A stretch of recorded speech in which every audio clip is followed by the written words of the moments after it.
Voici, je regardais, et parut un cheval noir, celui qui le montait tenait une balance à la main. On change les mesures. Alléluia. Et j'entendis au milieu des 4 êtres vivants une voix qui disait, une mesure de blé pour un denier, donc les choses deviennent chères. Il n'y a plus d'argent pour faire quoi que ce soit. La balance est changée. C'est le cheval de la crise. Il y a quelqu'un qui m'entend aujourd'hui. Mais la Bible continue en nous donnant une bonne nouvelle. Quand on envoie le cheval noir pour apporter la crise, on lui donne l'interdiction sur 2 choses. Et la Bible dit, mais ne fais point de mal à l'huile et au vin. Dis à ton voisin, l'huile et le vin. Si tu veux vivre une histoire fertile en 2018, il te faut l'huile et le vin. Car écoute, Ozana nazoluke pa bato nazozwa kakati. Ozanzambe alobi korangai. Jésus asiaza lilisekwa. Asekwisi nyoso yangai. Sokinga na kopema. Lokumwezo ngela. Be the Lord, changing your situation. Je me rappelle ce jour à Golgotha. Ufeti kiesika. les choses que je vais vous annoncer ce soir de la part de l'Éternel sont des prémices qui préparent le temps de ce qu'on appelle un alignement prophétique 2020. 2020 est un temps d'alignement prophétique. L'alignement prophétique, c'est-à-dire les moments où les paramètres spirituels se mettent en phase. Ce sont des moments de très grande bénédiction. Si les enfants de Dieu comprennent, c'est que c'est 2019. Parce qu'il faut toujours savoir que dans la ligne de temps, il y a toujours 2 mouvements qui se mettent en place. Ça peut agir positivement comme ça peut agir négativement. Ça dépend de la responsabilité des acteurs. Quand les acteurs portent en eux l'esprit de Dieu et marchent dans leurs responsabilités, les choses prennent un sens positif. Quand les acteurs, les enfants de Dieu, ne s'impliquent pas dans l'histoire, l'histoire s'écrit par les hommes. Dieu n'écrit pas l'histoire. Dieu écrit la prophétie. Ce sont les hommes qui écrivent l'histoire. Et la prophétie peut aller dans un sens comme dans un autre. Car il y a des prophéties absolues où l'Éternel frappe et impose sa pensée. Et il y a des prophéties conditionnelles qui dépendent des comportements des hommes. Et quand les hommes éclairés, ceux qui ont la lumière, ne mettent pas leurs mains dans le travail positif, c'est le côté négatif qui prime. En fait, nous avons dans le monde le résultat de ce que nous faisons. C'est un travail de proportion. Et nous, les enfants de Dieu, nous devons être conscients de beaucoup de choses. Par rapport à ce que l'Éternel m'a communiqué pour cette année 2019, j'ai englobé le tout en disant que c'est une histoire victorieuse. Que quelqu'un dise avec moi, histoire victorieuse. Encore plus fort, histoire victorieuse. Alors celui qui croit à la victoire, qu'il acclame l'Éternel, et je vais te donner quelques pensées ce soir. Alléluia. Alors quand j'ai prié et que j'ai reçu ces choses de la part du Seigneur, je cherchais sur quel fondement biblique m'appuyer pour confirmer le processus prophétique de Dieu.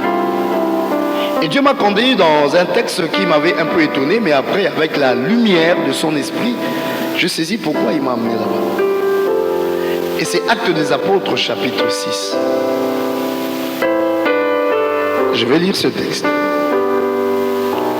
La Bible dit donc dans Actes des Apôtres, chapitre 6, à partir du verset 1, « En ce temps-là,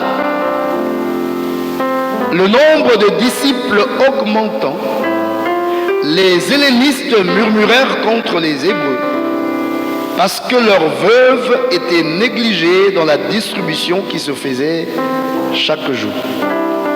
Les 12 convoquèrent la multitude des disciples et dirent: il n'est pas convenable que nous laissions la parole de Dieu pour servir aux tables.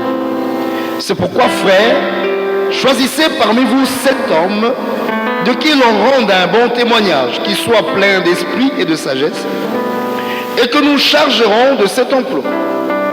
Et nous continuerons à nous appliquer à la prière et au ministère de la parole. Cette proposition plut à toute l'assemblée et ils élurent Étienne, homme plein de foi et d'Esprit Saint, Philippe, Procor, Nicanor, Timon, les présentèrent aux apôtres qui, après avoir prié, leur imposèrent les mains. Est-ce qu'on peut acclamer cette parole de Dieu? Oui, acclame très bien, ça c'est la parole de notre Dieu, le Créateur. Alléluia, alléluia, alléluia. Histoire victorieuse. Je dis donc 2019 est une sorte d'année de transition.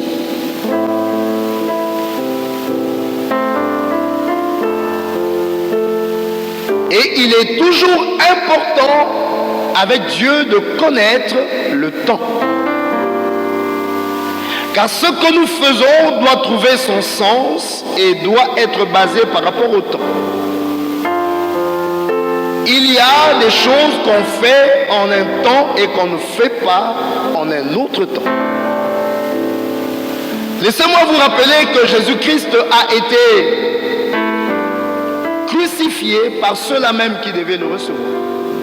Ceux-là même qui annonçaient sa venue, ceux-là même qui dans les synagogues, chaque jour proclamaient la venue d'un Messie, ils ont simplement crucifié Jésus-Christ parce qu'ils n'ont pas harmonisé le temps de sa venue. Rien que parce qu'ils n'ont pas cru que celui qui est venu là, c'était lui le Messie qu'ils annonçaient.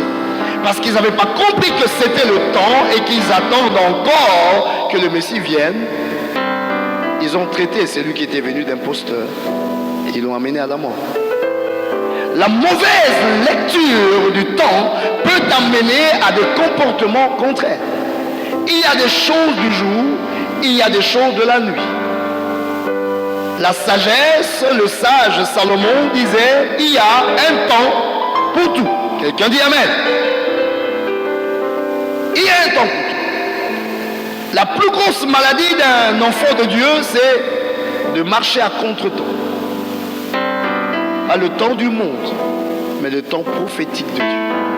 Parce que le monde a sa manière de fixer le temps, mais Dieu, lui, il a sa prophétie. Et laissez-moi vous dire que les hommes responsables ne marchent jamais sans la lecture des temps. Laisse-moi te dire, tu ne peux pas faire la politique sans la lecture du temps. Laisse-moi te dire, tu ne peux pas faire les affaires sans la lecture du temps. Laisse-moi te dire que tu ne peux pas faire le ministère sans la lecture du temps. Laisse-moi te dire que tu ne peux pas avoir le succès dans ta vie sans la lecture du temps. Voilà pourquoi dans les grands lieux, les gens, avant d'agir, ils écoutent ce qu'on appelle des prophètes et des vrais. Voilà pourquoi des hommes comme David marchaient avec un homme comme Nathan. Alléluia. Parce que dans la gestion, le plus grand paramètre, c'est le temps. Pour gérer quelque chose, il faut savoir s'il pleut ou s'il ne pleut pas. La décision que l'on prend quand il pleut n'est pas la même décision que l'on prend quand il ne pleut pas. La décision que l'on prend dans l'heure de l'abondance n'est pas la même décision que l'on prend dans l'heure de la disette. Joseph a sauvé tout un royaume d'Égypte rien que par la lecture du temps. Sans la lecture du temps, l'Égypte sombrait. Mais il fallait un homme qui avait la lecture du temps. Il est venu, il a lu les temps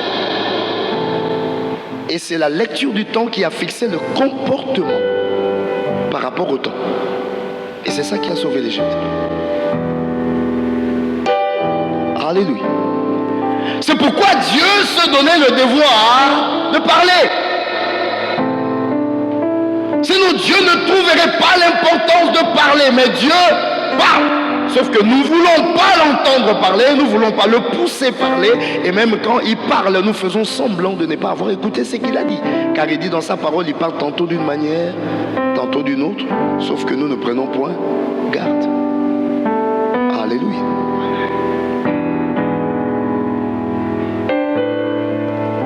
Alors il faut avoir la lecture du temps. Et la véritable prophétie, ce n'est pas d'abord que tu te marieras demain, non. La véritable prophétie, c'est la lecture du temps. Alléluia. Parce que même un mariage, même un voyage, même une affaire, même quoi que ce soit, trouve sa valeur quand c'est dans le temps. Tout ce qui est hors de temps peut déranger le temps. Quelqu'un m'entend? Le temps est un paramètre très important. Il faut avoir la lecture de ça. Et Dieu met une sorte de gestion de temps. Les années, ce sont des gestions de temps. Il y a le symbole du 12. Les 12 mois, 12 étant le nombre gouvernemental. Dieu gouverne le temps avec ce symbole du 12. Alléluia. Comme il avait établi 12 apôtres quand Jésus est venu, comme il avait fait l'alliance avec 12 tribus d'Israël, comme il gère le milieu du cosmos avec les 12 portes du zodiaque, comme 12, c'est le nombre du gouvernement. Et après chaque 12 mois, il y a comme un cycle qui se refait, et dans ce cycle, il y a des nouvelles choses qui s'installent.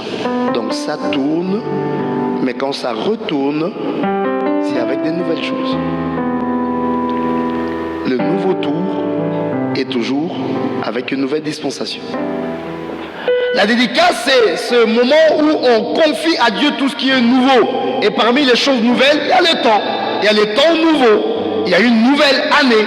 Une nouvelle année commence. Dieu va mettre une dispensation, une gestion. Alors, qu'est-ce qu'il nous dit pour 2019? L'année 2018, l'Éternel nous avait parlé d'une histoire fertile. L'histoire fertile, c'était des choses qu'il fallait s'aimer et ces choses-là devaient pousser. Qui m'entend, qui dit Amen. Mais on a souvent le problème de reconnaître les choses qui ont poussé. Parce que quand les choses poussent, ça peut pousser bizarrement. On entre des fois dans l'accomplissement des choses, mais on ne les reconnaît pas parce qu'on veut les voir avec une certaine couleur. Et ces choses-là viennent avec une autre couleur. Quelqu'un peut balancer sa main et dire Amen. Dis encore plus fort Amen. Quand les enfants de Dieu prient, il y a l'exaucement. Mais quand l'exaucement vient, des fois nous avons du mal à discerner que c'est ça l'exaucement. Pourquoi? Parce que là, l'exaucement a un commencement. Et ça peut commencer pas comme toi tu l'attendais. Et tu peux même étouffer ton exaucement parce que tu peux croire que ce que tu vois n'est pas ton exaucement. Alléluia. Alléluia. Alléluia. Vous savez, Jésus-Christ a fait une prière. Il dit, Père, glorifie-moi de la gloire que j'avais auprès de toi. Et vous savez comment a commencé l'exaucement de cette prière? Hein? La crucifixion. Je reprends la prière. Père, glorifie-moi de la gloire que j'avais auprès de toi. Et l'exaucement de cette prière commence par un homme qui est arrêté, qui est chicoté, qui est amené à la croix. Comme si c'était le contraire de ce qu'il avait demandé. Mais non, c'était l'accomplissement, le commencement de ce qu'il avait demandé.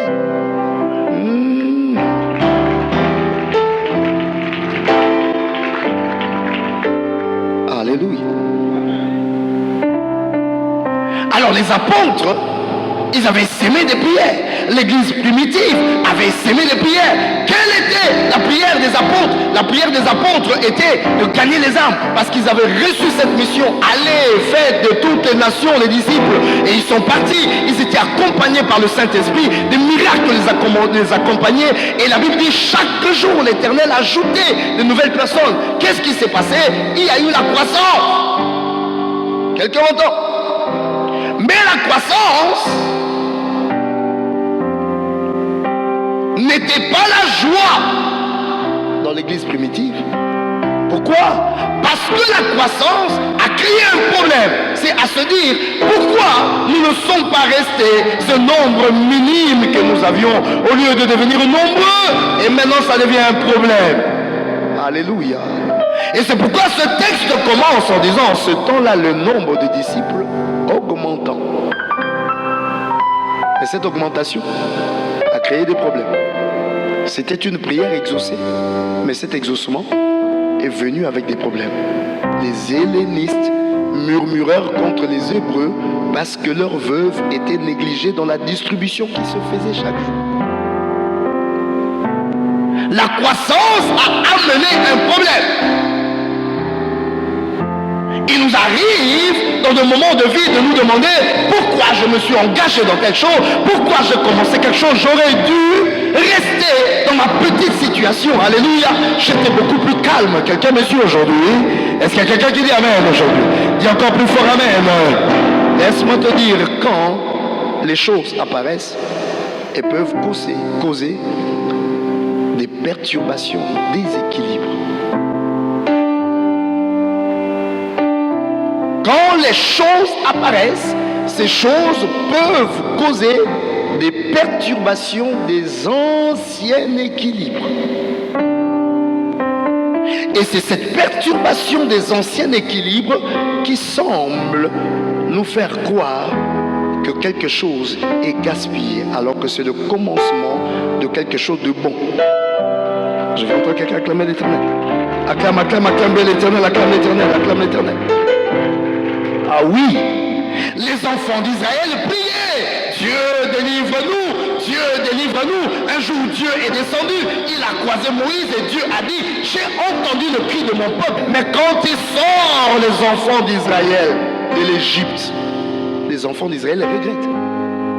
Leur propre prière devient source de regret.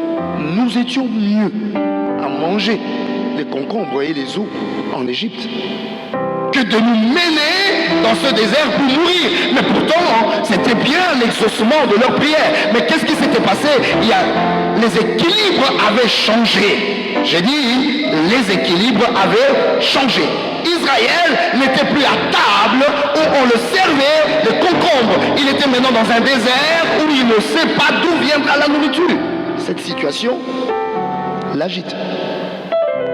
Il commence à regretter le passé. Qui me suit?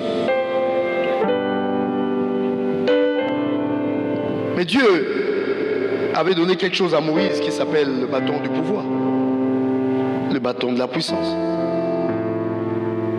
Ce bâton devait être utilisé pour la victoire. Il ne fallait pas s'arrêter à la perturbation. Il fallait gérer la perturbation. Je ne sais pas s'il y a quelqu'un qui m'écoute aujourd'hui. On a donc à un moment l'impression d'un avenir incertain. Pourquoi? C'est le manque de vivre les choses habituelles, ça crée l'incertitude. Ils avaient un mode de vie, ils étaient habitués à ce mode de vie. Le mode de vie change, ils ne sentent plus leurs équilibres, ils ont l'impression que tout se perd. Et c'est ce qui se passe quand Dieu exauce les prières. Il crée des choses inhabituelles qui changent les équilibres et qui créent des sortes d'incertitudes. Ça va? Dieu change les habitudes. Ça crée des déséquilibres parce qu'on n'est pas habitué à ça. On commence à se sentir incertain. C'est-à-dire on était habitué quand on met la main là, il y a quelque chose qu'on touche. Et puis Dieu a enlevé. on n'a plus ces habitudes, en fait, parce qu'il veut créer des nouvelles habitudes. Oh, que quelqu'un dise Amen aujourd'hui. Avec Dieu, il faut apprendre à acquérir de nouvelles habitudes. Israël a paniqué. Ils ont commencé à accuser Moïse qui les a amenés dans la mort. Oui, mes frères et sœurs. L'instinct de survie tue la vision. L'instinct de survie tue la vision. On arrive à l'accomplissement d'une vision quand on accepte la mort. Parce que c'est au travers de la mort que se trouve la résurrection, et c'est derrière la résurrection que se trouve l'éternité. Les choses éternelles, les choses lointaines, les choses qui restent, les choses qui durent, sont des choses qui apparaissent quand on a cru, là où on ne peut pas croire.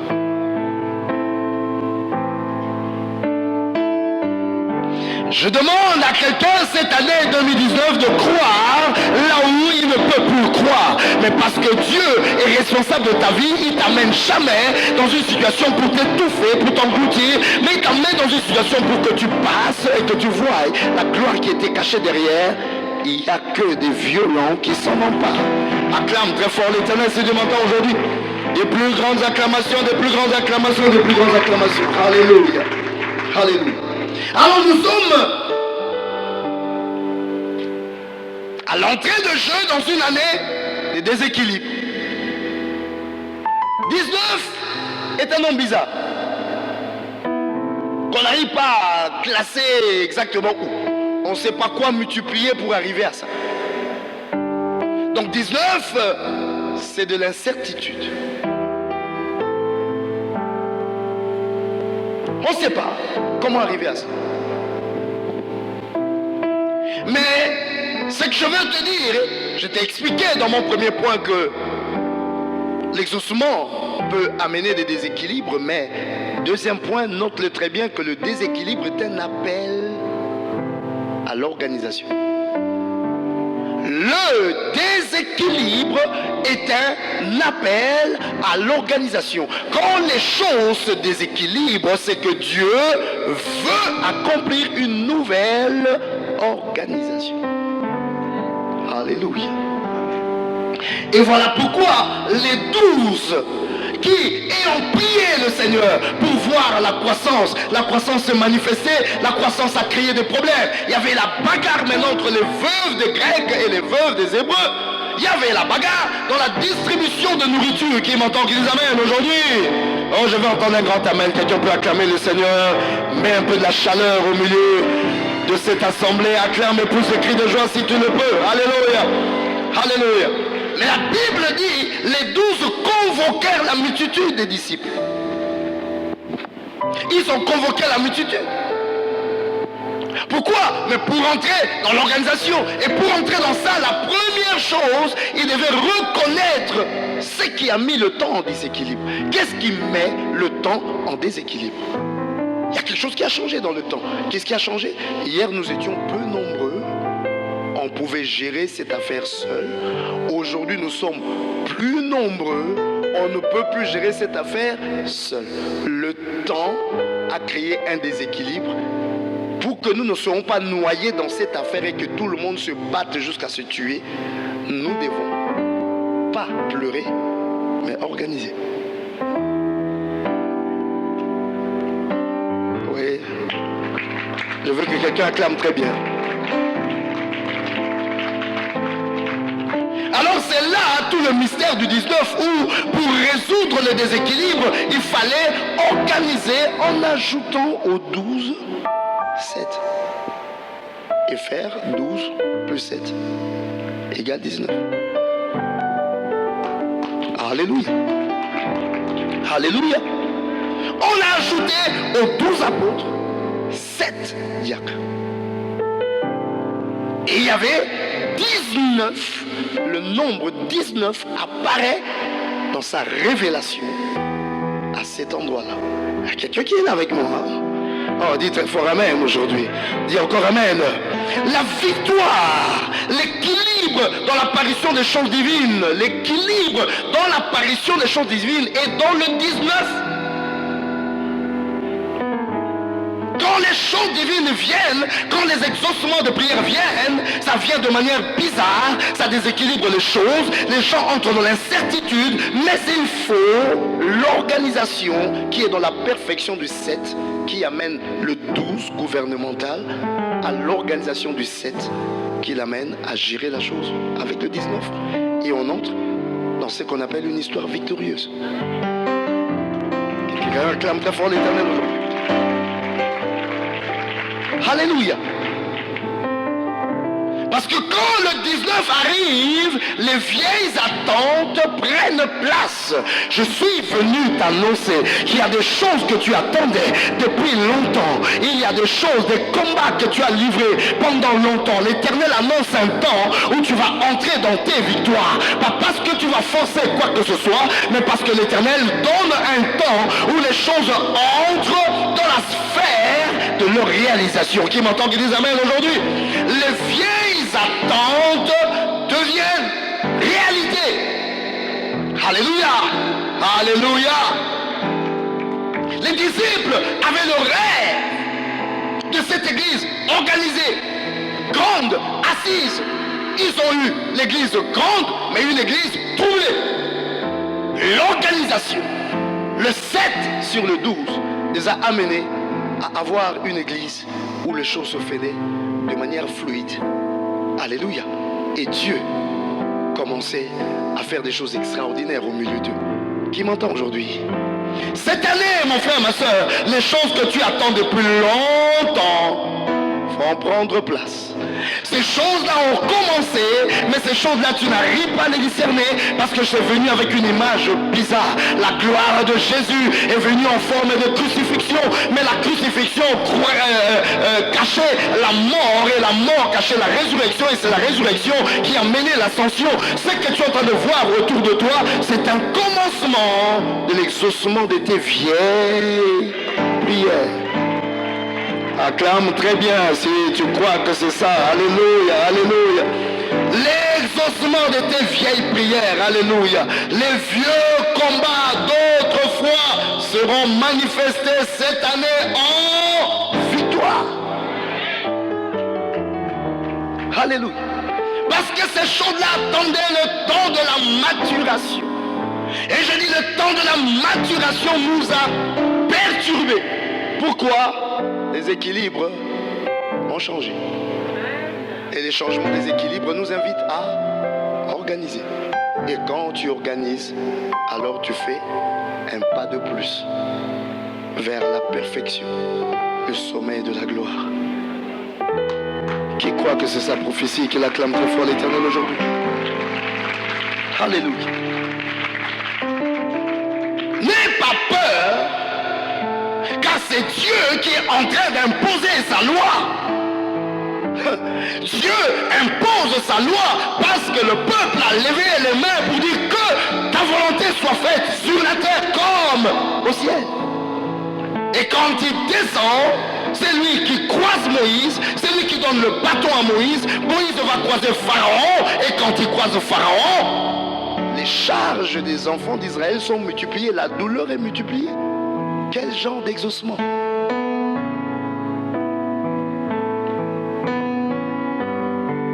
Ne devons-nous pas retourner au vieux système qui nous gardait à l'aise mais esclaves? Ou devons-nous faire un pas pour que nous voyions les choses que nous avons demandées prendre forme?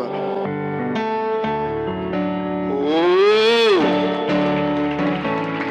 Israël était tenté de faire marche en arrière. Tu peux être tenté de faire marche en arrière. Dans ta tête, tu commences à réfléchir, tu commences à raisonner, tu commences à penser plein de choses. Tu calcules déjà comment tu vas abandonner. Il n'y a rien à abandonner en 2019. Il faut foncer. Alléluia. Il faut attaquer. Cette année, tu dis avec moi, j'attaque et je gagne. On y va. J'attaque et je gagne. Encore. J'attaque et je. Encore. J'attaque. Encore. Yes. Est-ce que ça va? Ésaïe 43 nous dit, ne pensez plus aux événements passés. Parce que je veux faire une chose nouvelle. N'allez-vous pas la connaître? Il y a quelque chose de nouveau qui vient. N'allez-vous pas la connaître? Vous ne voulez pas connaître ça? Vous voulez faire marche en arrière? Vous voulez vous arrêter? Mais ce qui se manifeste là, ce sont vos prières. C'est le commencement de l'exaucement qui vient avec une couleur. Tu ne t'attendais pas à cette couleur, mais c'est ça la couleur de ton exaucement. Alléluia. Qui m'entend, qui dit amen? Naaman avait ses attentes. Pour que sa prière soit exaucée, on l'a soumis à un exercice qu'il n'avait pas compris la couleur. Le prophète ne te reçoit pas, il ne te voit même pas. Va te jeter dans l'eau. Naaman dit, attendez, de là où je viens, il y a des eaux qui dépassent le Jourdain. Si c'était une affaire de nager, il fallait m'envoyer le message là-bas, je nage chez moi. Mais vous m'amenez ici, on ne me reçoit même pas. Et on m'envoie nager. Alléluia. Et on m'envoie nager. Voilà donc mes bien-aimés. Naaman est perturbé. Naaman est touché par ce qui se passe. Alléluia. Mais Dieu, avec sa grâce, sa gloire manifestée. Qui m'entend, qui dit amen aujourd'hui. Encore plus fort amen. Le nombre 19, ça te permet donc d'atteindre le bonheur. Ça te permet d'avancer. Ça te permet d'aller de l'avant. Les apôtres pouvaient se résigner. Les apôtres pouvaient se dire, bon, c'est fini, on se résigne, on arrête. Alléluia. Mais Dieu ne leur a pas permis de se résigner. Alléluia. Ils ne se sont pas résignés. Mais ils se sont plutôt dit que nous allons affronter la chose. Alléluia. Alléluia. Alléluia. Dis encore plus fort amen. Encore plus amen. Ils ont attaqué la situation. Parce qu'il faut des violents qui attaquent le problème. Il faut des violents qui ne se résignent pas mais qui se disent, nous allons trouver la solution à ce problème. Au lieu de se dire que bon voilà, il y a le désordre, il y a les femmes des Grecs et les femmes des Juifs qui sont en train de se disputer, au lieu de laisser cette affaire pourrir, ils se disent comment nous allons résoudre ça? Comment nous allons apporter la solution à cette chose? Alléluia! Et ils se sont levés. Dieu leur a inspiré des choses. Le nombre 19. Pour ceux qui croient et qui attaquent, ils gagnent. Alléluia. Alléluia. Parce que dans le 19, il y a quelque chose qu'il faut lire. Il y a le 1 et il y a le 9. Et le revers du 19, c'est le 9 et le 1. Alléluia. Il y a quelqu'un qui m'entend aujourd'hui. Dans le 1 et le 9, qu'est-ce qu'il y a? Dans le 1 et le 9, il y a le 1 qui est le signe du leadership. Le 1 est le signe du leadership. Dites avec moi le leadership. Encore plus fort le leadership. Le 1 est le signe de leadership. Et le 9 est le signe de l'enfantement.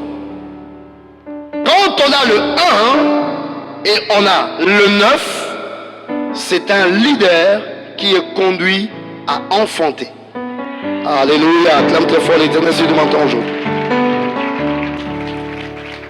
Et Dieu a donc besoin cette année des leaders qui enfantent. Amen. Dieu a besoin des leaders qui enfantent. Et pour enfanter, un leader doit avoir quelque chose dans son ventre.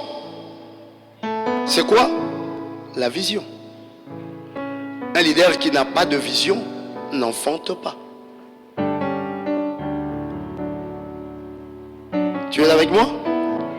Un leader qui enfante a une vision. Pour enfanter, c'est le moment maintenant, mes bien-aimés, de réveiller les grossesses spirituelles. Alléluia. Il y a des choses qui étaient là depuis longtemps. Des choses qui étaient cachées. Que tu commençais peut-être à étouffer. Que tu commençais peut-être à bannir. Mais ces choses-là, maintenant, l'Éternel veut te pousser à les enfanter. Le 19, c'est le 1. Et le 9, c'est un leader qui enfante. Alléluia. Mais son revers, c'est le 9 et le 1. Et quand il y a le 9 et le 1, il y a problème. Pourquoi quand il y a le 9 et le 1, il y a problème? Parce que quand c'est le revers, c'est 9 et 1, le 9 est devant le 1. Quand le 9 est devant le 1, ça veut dire que tout ce qui est enfanté est géré par une seule personne. Alléluia. Qui m'entend, qu'ils amènent? Le 9 et le 1, c'est quand ce qui est produit est au profit d'une seule personne. Et ça cause le trouble. Il faut renverser. Il faut que ça soit le 1 et le 9. Et c'est pourquoi les apôtres se sont retrouvés dans un problème. Qu'est-ce qu'ils faisaient? Ils géraient tout eux-mêmes. Il fallait faire quoi? Partager les responsabilités. Partager les tâches. Alléluia. Il fallait partager les tâches. Acclamez très fort l'Éternel ce matin aujourd'hui. Les apôtres partageaient mal. Les apôtres partageaient mal. Ils mettaient des choses. Une chose pour tel, une autre chose qui devait aller chez les autres, ils ne les amenaient pas chez les autres. Alléluia. Alors mes bien-aimés, ils devaient comprendre qu'ils ont concentré les choses à eux et il fallait faire une ouverture. L'année 2019 est une année qui nous invite à partager. Alléluia. Alléluia. À partager. C'est ça ce qu'on appelle le leadership d'amour. Le leadership qui ne regarde pas son intérêt, mais le leadership qui regarde la vision et qui regarde le bonheur commun. Alléluia. C'est ça là qui triomphe. Dans le temps du déséquilibre, ce leadership-là triomphe. Parce que l'indifférence devant les situations donne l'aval à Satan. Satan se sent libre quand les gens sont indifférents par rapport à ce qui se passe. On se dit on ne fait rien. On regarde. Comme nous avons une parole que nous aimons prononcer, Dieu lui-même sait. Non, Dieu ne sait pas. C'est nous qui savons. Dieu met la prophétie, les acteurs de la prophétie, c'est nous. Dieu n'écrit pas l'histoire, Dieu écrit la prophétie. Ce sont les hommes qui écrivent l'histoire. L'histoire prend la direction de ce que les hommes font. Le monde devient ce que les hommes font de cela. Alléluia. Sinon le monde ne serait pas dans l'état où il est. S'il est dans l'état où il est, ce n'est pas Dieu qui a écrit ça comme ça. Ce sont les hommes qui ont accompli l'histoire dans un sens qui n'a rien à voir avec ce qui est de Dieu. Et Dieu veut nous ramener à retrouver sa volonté et à accomplir quelle est sa volonté. Si quelqu'un comprend ça, qu'il acclame très fort l'Éternel aujourd'hui. Acclame l'Éternel, acclame l'Éternel. Alléluia, alléluia. Donc il faut attaquer les affaires pour que le 12 devienne 19. Et c'est là qu'il y a la victoire. C'est là qu'il y a la victoire. Laisse-moi te dire, mon frère, ma soeur, que le 19 est la porte du 20. Et 2019 va nous amener à 2020. Et 2020, je vous le dis, c'est un alignement prophétique. C'est un alignement prophétique. Ce sont des moments où l'Éternel met les choses. Laissez-moi vous ramener dans une petite page d'histoire. Vous savez, dans ce monde, il y a eu une guerre. Cette guerre-là, la première guerre mondiale, c'était de 14 à 18. Amen. C'est ça le nombre 18. Quand l'Allemagne était dans toute sa force, l'Allemagne avait voulu tout écraser dans un élan de domination. Le mauvais leadership. Au lieu de prendre leur force pour servir à tout le monde, ils voulaient la force pour écraser tout le monde. Dieu a arrêté ça en 18. Et c'est en 1919 que se passe la conférence de paix de Paris, où il y avait le traité de Versailles, qui brise les empires gourmands pour établir des souverainetés des nations. C'était le nombre 19. Alléluia. C'était le nombre 19. C'est la valeur de ce nombre-là, mes bien-aimés, qui nous amène justement à trouver cet alignement prophétique que je dis, le 20-20, qui est le carré. Le carré, c'est dans la Bible. Si tu vas dans Apocalypse 21, on va te parler de Jérusalem et on va te dire Jérusalem est une ville qui a la forme d'un carré. Sa longueur est égale à sa largeur. Et quand on est dans l'alignement 20-20, c'est un alignement de perfection. Mais pour que nous arrivions dans cet alignement de perfection, il faut que nous travaillions notre signe gouvernemental humain par le sens de l'organisation du 7 et amener le 12 au 19. Et c'est quand nous accomplissons ces choses avec la violence de l'esprit que nous aboutissons à un alignement divin qui amènera une sorte de repos prophétique. Il y a des choses divines qui sont en train de s'asseoir. N'ayons pas toujours la vision du pessimisme, parce que Dieu n'est pas un vaincu. Dieu est un vainqueur. Acclame très fort l'Éternel sur le monde. Dieu est un vainqueur. Nous allons vers cet alignement, mais nous devons prendre conscience, mes bien-aimés. Prendre conscience. Les apôtres avaient pris conscience. Et quand ils ont pris conscience, voici ce qu'ils ont dit. Verset 3. C'est pourquoi, frères, choisissez parmi vous 7 hommes, de qui l'on rende un bon témoignage, qui soit plein d'Esprit Saint et de sagesse, et que nous chargerons de cet emploi. Et nous continuerons à nous appliquer à la prière et au ministère de la parole. La Bible dit cette proposition plut à toute l'assemblée. Ils élurent Étienne, homme plein de foi et d'Esprit Saint, Philippe, Procor, Nicanor, Timon, Parménas et Nicolas, prosélyte d'Antioche. Ils les présentèrent aux apôtres qui, après avoir prié, leur imposèrent les mains. Alléluia. Quelqu'un m'écoute aujourd'hui? Ils ont dit une chose, c'est pourquoi, frère, choisissez. Pour organiser, il faut faire le choix et le bon choix. Alléluia. Il fallait entrer dans ce symbole du 7 par le choix. Et là où nous sommes, mes bien-aimés, alléluia. Il y a quelqu'un qui m'entend aujourd'hui. Oh, je veux que tu salues ton voisin. Tu es un grand. Alléluia. Ou une grande. Alléluia. Nous voulons ignorer ceux qui s'asseyent à côté de nous. Mais le monde arrive dans un temps de maturation où l'élection, c'est-à-dire la spécialité de chacun, doit être mise en place pour que l'ordre s'installe et que le bonheur de Dieu paraisse. Alléluia.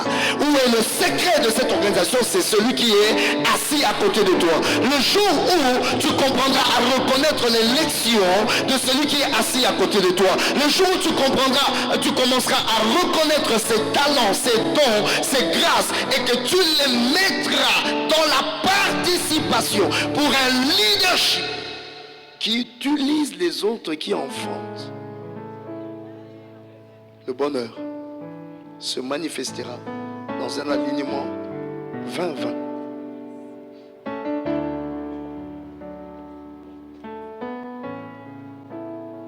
Je ne sais pas si quelqu'un me suit ce soir. Choisissez. Il fallait une participation des compétences. Et quand on parle de participation de compétences, l'enfant de Dieu doit trouver sa place. Et comment trouver sa place? C'est en étant délivré de la médiocrité. C'est en étant délivré de la médiocrité et de la foi sans intelligence. Alléluia. Le Saint-Esprit n'est pas un esprit non intelligent. Dieu a créé la terre et la terre est renfermée dans l'intelligence. On ne gère la terre que quand on a de l'intelligence. Celui qui n'a pas d'intelligence ne peut pas gérer la terre. Alors nous, enfants de Dieu, cultivons notre intelligence. Parce que nous devons amener notre apport, pas seulement pour prier. Parce que la prière ne fait pas le monde. La prière ne fait pas le monde. La prière prépare le monde.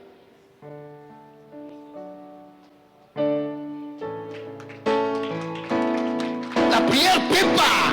Quand tu as préparé, maintenant il faut venir faire. Si tu ne fais pas, ce n'est pas la prière qui va faire. On prie pour aller faire. On prie pour comprendre quoi faire. On prie pour comprendre comment faire. On prie pour avoir la force, la puissance de pouvoir. Dieu ne nous donne jamais les choses faites. Dieu nous donne des outils et des armes. Et il vous dit allez faire. Alléluia. Il donne des outils et des armes. Et il vous dit allez faire. Moïse pouvait ne pas aller. C'est lui qui avait le bâton. Ce n'est pas Dieu qui avait le bâton. Dieu lui a donné le bâton. Toi, va faire. Maintenant, si tu ne vas pas faire, la situation demeurera la même. Alléluia. Il faut entrer dans la participation et non dans l'exclusion. Ne t'exclus pas. Cette année, ils te font la violence, tu attaques et tu gagnes. Alléluia. Oh, je n'entends pas quelqu'un dire amen. Dis encore plus fort amen. Encore plus amen. Fais-toi violence, bouscule ton voisin, dis-lui fais ta violence. Dis-lui fais-toi de la place. La Bible dit de toi que tu es une lumière qui doit éclairer les gens. On ne doit pas te mettre sous une table. Pourquoi tu te caches sous la table? Et pourquoi tu accuses? Si il n'y a personne qui se lève, si les ténèbres se lèvent, alors ne l'accusez pas. Car le ténèbre n'est pas une présence, mais le ténèbre est une absence des lumières. Si les lumières sont là, le ténèbre ne sera pas là. Vous posez la question, vous savez qu'il y a des gens qui mangeaient à la table du roi Akab, qui étaient vénérés, qu'on appelait qui? Les prophètes de Baal. Si Akab et Jézabel, ils aimaient tellement et mangeaient à leur table, c'est que ces gens-là leur faisaient des trucs. Mais pourquoi au mont Carmel, leur truc n'a pas marché? La présence d'Élie a invité la présence de l'onction de Dieu. Ça a étouffé l'action du Dieu de Baal. Le Dieu de Baal ne répondait plus. Le Dieu de Baal avant il répondait. C'est ce jour-là qu'il n'a pas répondu à cause d'une présence. Dis à ton voisin, tu es trop absent. Dis-lui tes problèmes là, c'est toi-même tu as la faute, tu es trop absent. Là où les vraies choses se passent, tu es absent. Dis-lui ça. Tu es présent là où il y a des fausses choses. Là où il y a des vraies choses, tu es absent. Le royaume des cieux, ce sont les violents qui s'en emparent, qui acclament l'Éternel aujourd'hui. Bouscule ton voisin, dis-lui fais ta violence cette année. Fais ta violence cette année. Je refuse ton absence. Dis amen encore. Alléluia, alléluia, alléluia. Choisissez cet homme, la participation, la compétence. Il faut que les compétences soient mises en place. Et chacun selon ce qu'il a, il faut donner. Évite de mettre autour de toi beaucoup de sécurité. La foi est déjà une sécurité. Celui qui croit, il s'engage. À force de mettre beaucoup de sécurité autour de toi, pendant des années, tu as étouffé tes compétences. Parce que là où tu devais faire, tu n'as pas fait. Tu devais encore faire, tu n'as pas fait. Tu devais encore faire, tu n'as pas fait parce que tu regardes à ta sécurité. Mais ta sécurité, c'est Dieu. Et écoutez ce que ton Dieu te dit. Acclame bien le Seigneur et puis je te donne cette phrase. Écoute ce que le Dieu de sécurité te dit. Je t'envoie comme une brebis au milieu. Vous trouvez ça normal que Dieu choisisse d'envoyer des brebis au milieu de loups? Si les brebis ont peur, elles n'iront pas au milieu des loups. Mais ce sont des brebis violentes qui vont au milieu des loups et qui constatent que les loups ont de gueule fermée, ils ne peuvent pas les manger. Je te dis qu'on ne te mangera pas. Alléluia. Qui m'entend, qui dise Amen. Daniel a été là où les choses se passaient, on ne l'a pas mangé, même les lions ne l'ont pas mangé. Mais chaque Shadrach, Abednego sont allés jusqu'au feu, le feu ne les a rien fait. Alléluia. Qui m'entend, qui dise Amen aujourd'hui. Alors je veux que quelqu'un clame très fort l'Éternel. Le Dieu que tu sers est le Dieu qui te prend dans une caisse de jonc, comme on a mis Moïse dans une caisse de jonc, guidé par les vagues des eaux, et les vagues décident d'aller le faire accoster dans la maison de celui qui avait signé le décret de le tuer. La sœur de Moïse pouvait donner un coup de pied à la caisse, pas là-bas, pas là-bas, mais c'est là. Et c'était là le chant de sa victoire. Tout ce que tu fouilles par sécurité de ta personne est une annulation de ta propre destinée.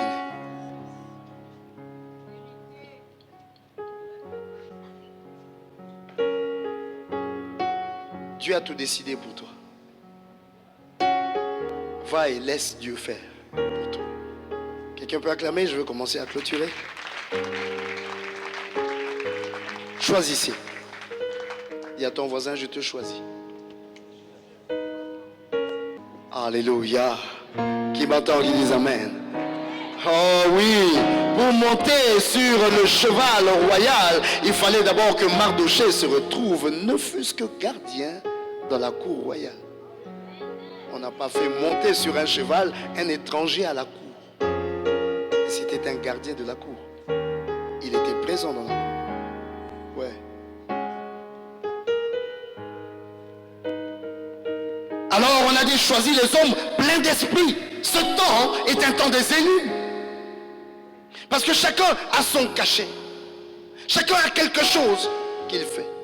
Et quand Dieu on dit, on les a élus. On a fait une élection. Ils ont été élus. Dieu a fait son choix sur toi. Comme il a parlé de David. Voici je choisis l'homme selon mon cœur. Alléluia. Alléluia. Est-ce qu'il y a quelqu'un qui peut mettre sa main ici sur son tronc? Si tu sens ton cœur battre, c'est que tu as une élection. Acclame très fort l'Éternel. Tu es un élu dans un domaine. Il y a quelque chose que toi tu sais faire que personne d'autre ne sait faire comme toi. Ton problème c'est que tu aimes faire ce que l'autre fait. Tu veux travailler dans l'imitation alors qu'il faut travailler dans l'inspiration. On n'imite pas, on s'inspire. Dieu peut te conduire dans des choses qui n'ont jamais été vécues. Ton histoire peut être une histoire que jamais n'a vécue. D'abord ton nom n'a jamais existé. Qui m'entend, qui dit Amen. Son nom sera Jean. Il baptisera le Messie. Ça n'a jamais existé. Ça existera avec lui. Il y a des choses qui n'existeront qu'avec toi. Tu as une élection. Lis ton élection. Tu as ton cachet. Alléluia. Alléluia. Alléluia. Et laissez-moi vous donner un conseil.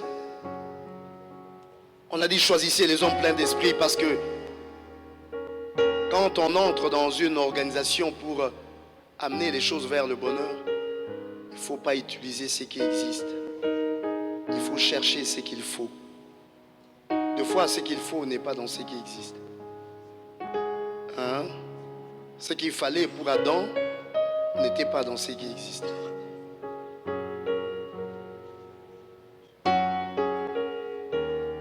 Tu peux avoir tout autour de toi, mais c'est peut-être pas ce qu'il faut. Mais quand tu chercheras ce qu'il faut, on a choisi ceux-là qui étaient pleins d'esprit. Ils sont peut-être cachés, mais pas si cachés que ça. Ils se révèlent dès que tu as l'intention de les trouver. Alléluia. Quand tu dis, je cherche un homme, voici celui que je cherche, un homme plein d'esprit, alors Dieu te dira, il est juste à côté de toi. Tu n'avais jamais vu, peut-être tu l'avais jamais vu de cet œil-là, mais Dieu te le révélera. Parce que ce que Dieu veut introduire dans le 7 pour faire le 19 ne sont jamais loin. Sauf qu'il faut l'œil de Dieu pour les voir. Alléluia.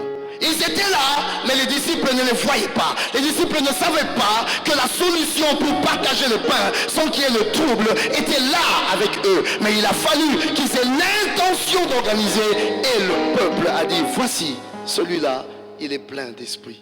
C'est dans ce moment-là qu'on commence à connaître Étienne, qu'on ne connaissait pas avant. Philippe, qui a fait des prodiges, des miracles qu'on ne connaissait pas avant. Procor, Nicanor, qu'on ne connaissait pas avant. On ne connaissait que Pierre, Jean, Jacques. Hein? On ne connaissait pas Étienne. Il y a un Étienne caché quelque part. Quand tu auras l'intention de choisir ce qu'il faut, pas ce qui existe, mais chercher ce qu'il faut, Dieu te dira c'est celui qui est à côté de toi. Acclame l'Éternel aujourd'hui. Et on a dit des hommes pleins de sagesse. Il faut de la sagesse. La sagesse suppose une lecture des choses. Les temps qui sont compliqués, les temps qui sont des moments d'exaucement, mais qui paraissent avec des couleurs bizarres, il faut avoir la sagesse, il faut avoir la lecture des choses. Le monde est un monde de calculs, mais des calculs divins. Et il faut tomber sur des bonnes réponses. Dieu dit, c'est lui qui est intelligent, qui calcule le nombre.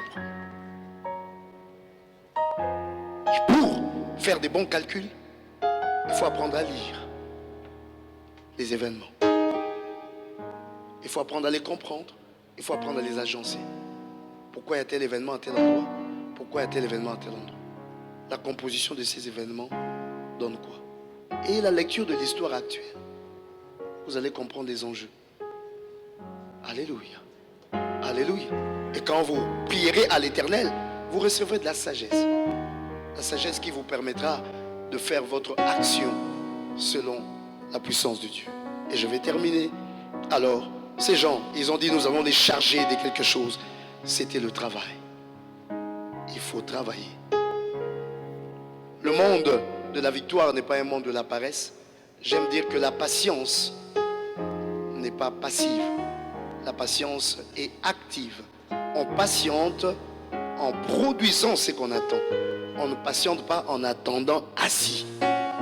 Alléluia. On patiente en produisant ce qu'on attend. Et donc, il faut qu'on se mette au travail dans une sorte de spécialisation. Jamais tu ne seras capable de tout faire. Mais il y a quelque chose que tu sauras très bien faire. Concentre-toi dans ça. Évolue dans ça. Tu seras une réponse au déséquilibre du temps. Tu apporteras un équilibre. Et nous tous, la main dans la main, dans un partage commun, nous allons créer le bonheur parfait de Dieu et nous tendrons vers l'alignement prophétique. 20 et 20, le carré, dont la longueur est égale à la largeur, la Jérusalem, c'est-à-dire nous sommes arrivés. Acclame très fort l'Éternel, s'il te plaît. Des grandes acclamations, des grandes acclamations, des grandes acclamations. Alors nous allons nous lever. Gloire à Jésus. Levons-nous. Alléluia.